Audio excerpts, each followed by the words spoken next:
sometimes people come to me and they ask me, how the heck am I doing what I'm doing?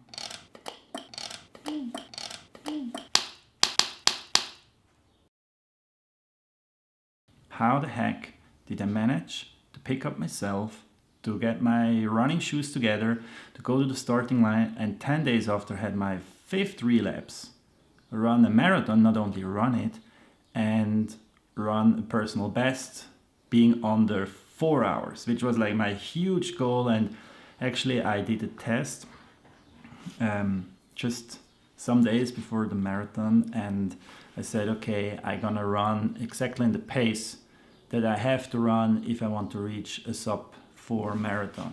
And after that I was completely done. I was wasted. I couldn't bear to walk 2 other Ks or even run in this pace. I was like, poor. That's never gonna happen. I'm never gonna run a marathon in this pace. And I gave up on my goal. I said, okay, look, next week I go to the starting line. I just do what I do. I see how it goes. I enjoy the crowd, enjoy the course, and I see what happens. And then we started. It was not a nice day. It was raining. It was like a bit cold. It was not like perfect weather. Actually, for running, it's not so bad to be cold, but it was a bit nasty. Anyhow, we go to the starting line, a lot of runners, and to kick off the race, and we go over the line and just follow the crowd. I don't look at my watch, just follow the crowd, and we run. And after 5 Ks, I see a clock, like next to the track, and I see that there were just 25 minutes past since we started. And I was like, what's that? Like, that looks pretty fast. And so I took my watch, I looked at my watch, I was like, whoa, like we are super fast. And I felt really good. And so I said, okay, let's give it a try. And I was just going in the flow. I was just turning off my thinking, and it was just like, okay, now this is the chance. And I went, and it got like harder and harder.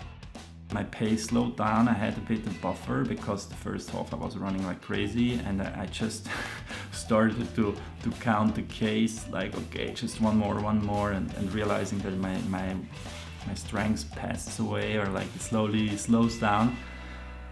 And we come to the last kilometer, and my legs started to get really sore, and my pulse started to rise to 170, 75, and I was like, oh my god, that's not good. And so I turn into the last corner of the race, and there is like another 100 meters or 150 meters to the finish line, but I could already see the clock. And the clock was showing 3 hours, 59 minutes, 17 seconds. So I started to accelerate, and in this moment I just felt a cramp in my left leg. I was like, oh, and I was like humping, like, oh, like crook. I was like really dragging myself over the finish line, and there is one photo I look like up and like just realizing that I made it and just a few seconds before the clock turned 4, I crossed the finish line. I couldn't believe it. Like, honestly, I couldn't believe what I was doing or what I've done. And I think it's very interesting, because I went in the morning to the starting line saying, no, that's never gonna happen. Like, I made my test, and in the test I saw, like, I'm not fit enough. And I think it's very literal for life, you know. I'm talking here about the running, but it's not about running at all. It's about life. That you think, okay, I cannot do that, it's impossible.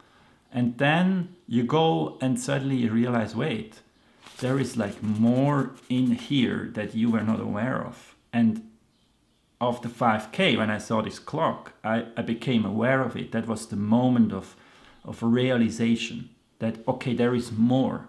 And it was my openness, and that I was so open to perceive that and to pay attention, and not only that, but to make the click and to commit and say, okay, if there is more, let's explore. And I think that's so true for life, you know. Life is this unstoppable unfolding of chaos. That's what life is. It's like you get born and everything is in place, and you grow up, and then slowly when you become an adult, or let's say a teenager, the chaos starts to unfold. And there is nothing you can do about it. Okay? And so with every unfolding of additional new chaos, you think that's too much. Like, I cannot do that. Like I was telling myself on the starting line of the marathon, I cannot do that. And then you go into the journey and suddenly you realize, yes, you can. Because, and that's something I truly believe, and I'm really not talking about running. I don't want that people think they have to go out and run marathons. No, but I truly believe that we have much more potential in us than we are aware of.